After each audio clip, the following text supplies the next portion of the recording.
دیکھیں، قدرت کے ہاں آفتوں کی تقسیم ایک جیسی نہیں ہے، وہ کمزور ڈھانچوں پر زیادہ بھاری گرتی ہیں۔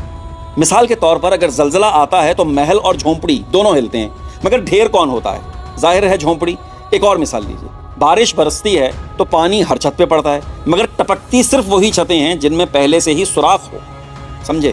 زندگی کے طوفان بھی بالکل ایسے ہی ہوتے ہیں، وہ انہیں زیادہ جھنجھوڑتے ہیں جو پہلے سے ہی تھکن، غربت اور ناانصافی کے بوجھ تلے دبے ہوئے ہوں، جیسے کہ ہم دبے ہوئے ہیں۔ کیا آپ نے کبھی سوچا کہ کیوں وہی غریب بستیاں بار بار سیلاب میں بہہ جاتی ہیں؟ کیوں وہی ممالک قرضوں کی اور مہنگائی کے شکنجے میں زیادہ پھنستے ہیں جو پہلے سے ہی ناتواں ہوں؟ کیوں وہی خاندان بیماری کے بعد معاشی طور پر ٹوٹ جاتے ہیں جو پہلے سے ہی کمزور ہوں؟ کیا قدرت اندھی ہے، اسے نظر نہیں آتا، یا پھر ہم خود اپنے اندھے پن سے آفتوں کو دعوت دیتے ہیں کہ آ بیل مجھے مار؟ کیا ہم نے کبھی سوچا کہ آفات بار بار اسی درز میں کیوں داخل ہوتی ہیں جسے ہم نے کبھی بند ہی نہیں کیا، کبھی بھرا ہی نہیں؟ دیکھیں، قدرت کا قانون، جہاں دراڑ ہوگی پانی صرف وہیں داخل ہوگا۔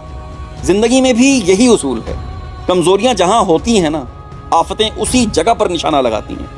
یہ ناانصافی نہیں ہے، یہ حقیقت ہے۔ غریب ملکوں کے ڈھانچے کمزور ہیں، معیشت بھی، انصاف بھی، صحت کا نظام بھی۔ نتیجہ کیا نکلتا ہے؟ ایک آفت آتی ہے اور سارا کا سارا بوجھ ڈال کر چلی جاتی ہے، پورے گاؤں، دیہات، شہر سب بہا کے لے جاتی ہے۔ یاد رکھیں کہ مسلسل صدمات انسان کو یہ یقین دلا دیتے ہیں کہ اب کچھ نہیں بدلے گا اور یہ سب قدرت کے کھیل ہیں۔ یہ سوچ خود ایک نئی آفت کو جنم دیتی ہے، کیونکہ ہم پہلے سے ہی ہتھیار ڈال دیے ہوتے ہیں۔ اگر آفتیں کمزور پر زیادہ گرتی ہیں تو ہمیں سب سے پہلے اپنے ڈھانچوں کو مضبوط کرنا ہوگا، گھروں کے ڈھانچوں کو بھی، معیشت کے ڈھانچوں کو بھی، اور اداروں کے ڈھانچوں کو بھی، اور سب سے بڑھ کر اپنے کردار کے ڈھانچے کو سب سے زیادہ مضبوط کرنا ہوگا۔ ہمیں یہ سمجھنا ہوگا کہ دعا کے ساتھ ڈھانچوں کی مرمت ضروری ہے، صبر کے ساتھ نظام کی درستگی بھی ضروری ہے، اور توکل کے ساتھ تیاری بھی لازمی ہے۔ جب ہم اپنی دراڑیں بند کر لیں گے نا تو آفتیں بھی ہمارے سامنے آ کر کمزور پڑ جائیں گی، جیسے پوری دنیا میں ہوتا ہے۔ یاد رکھیں، آفتیں ہمیشہ کمزور کو تلاش کرتی ہیں۔ اگر ہم مضبوط ہو جائیں گے علم میں، اخلاق میں، اتحاد میں، تو آفتیں ہمارے دروازے پر آ کر کے راستہ بدل لیں گی، جیسے ہر جگہ بدل لیتی ہیں۔ سمجھے؟